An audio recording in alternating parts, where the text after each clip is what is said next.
As promised, I'll be starting our wafer paper series with a little tutorial on how to create your own edible and simple wafer paper butterflies. Hello everyone, welcome back or welcome to my channel. This is Susan Ape. If you are new to this channel, please remember to subscribe, hit the notification bell to be notified of all my simple recipes and tutorials once every week. To my old subscribers, thank you so much for your support and your tags and your feedbacks. It means a lot to me. So let's get started. I will be making use of edible wafer papers and a template. This is a freehand sketch. You can get a downloadable free copy of yours in the link in the description box below. Just click on the link in the description box below for your own wafer paper butterfly template. Now I just place this on, I place wafer paper on my free sketch and I'm just going to cut out. Remember, you're working with edible wafer papers, meaning whatever you're going to use to trace out has to be edible. So if you're using a pencil, make sure your pencil is a non-toxic pencil. I don't have that. That is why I'm using my scissors. I just place my wafer paper on my template and I'm using my scissors to cut out. Alternatively, you can use a dressing tool. You're going to see me using that much later. Use a dressing tool to trace out and then you cut out. Please remember that there is a free printable and downloadable template of this wafer paper butterfly or of this butterfly in the description box below this video.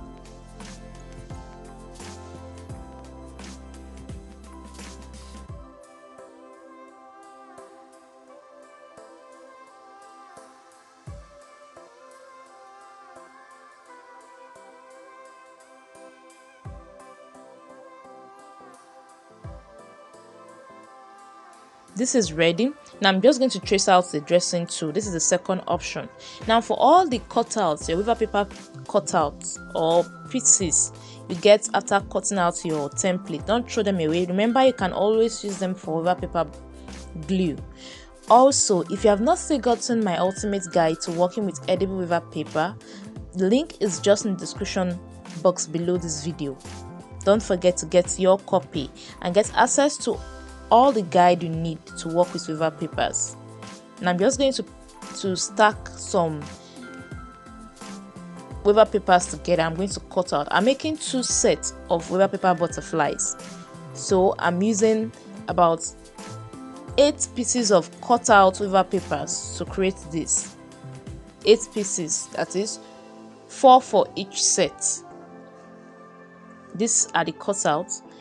Next, I'm going to get my water, your regular water, with a brush, and then I'm also going to be using florist wires for the next stage. Now for the water, I'm just going to apply little water just to condition the wafer paper a little bit, and I'm going to place my florist wire and I'll place the second wafer paper cutout on it, and I'm going to leave this to dry up a little. Now I'm not in a hurry. That's the reason why I'm using water. If I am in a hurry to use the butterflies, I will not use water. I'll go for alcohol, or I'll use my wafer paper conditioner. Next, I'm going to paint my wafer paper with edible food colors. I'm going to work in with pink and black. Like I said, are edible food colors. Now for this paste color black, I'm going to tint it or turn it to a paint using clear alcohol. While for the pink, I'm using edible luster dust. Please remember that we're working with edible items here. Don't use a color that is not food grade or a luster dust that it isn't food grade. Like I said in the previous video last week, where we talk about an introduction to the world of wafer papers, I said we'll be working with wafer papers. I'll be showing you different techniques. You'll be seeing the effects of using alcohol, water, or my perfect wafer paper conditioner. So that's the reason why I'm starting this week's episode with using water as a conditioner. Now you're going to discover that water as a conditioner will take a long time to dry out, while alcohol will evaporate sometimes. So if you're working with little designs, you will not be able to use alcohol because it's going to dry out on time. Next, after painting, I'm going to set it up on a regular egg crate to allow this dry, and this took me about 2 to 3 hours.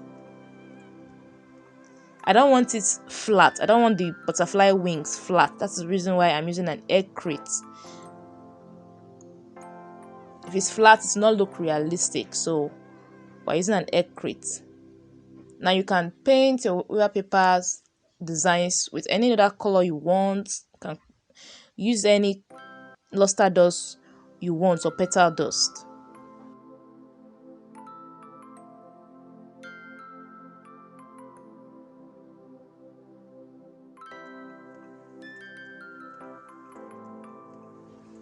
Now these are dried after 3 hours. You can see it's a lot of time using water when trying to condition your wafer paper. These are dry. I'm just trying to create more designs to make the butterfly look real. This is actually optional, or like I said, you can come up with whatever design you want to create or whatever texture you want to add to your wafer paper butterflies.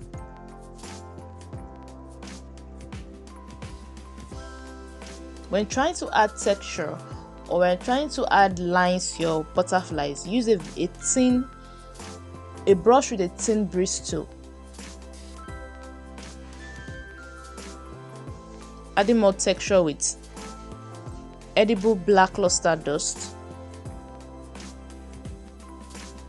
After this, I just leave this for about 10 minutes to dry, and then I'm going to set up my butterfly using my florist tip. Like I said, this is quite simple to work with.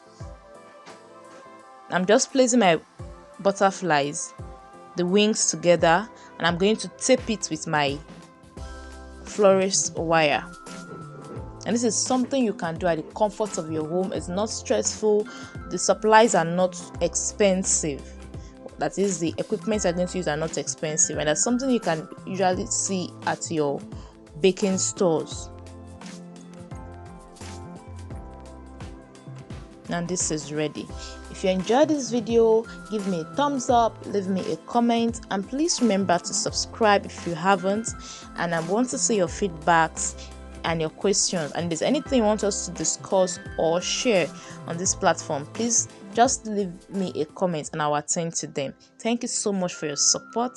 See you next week.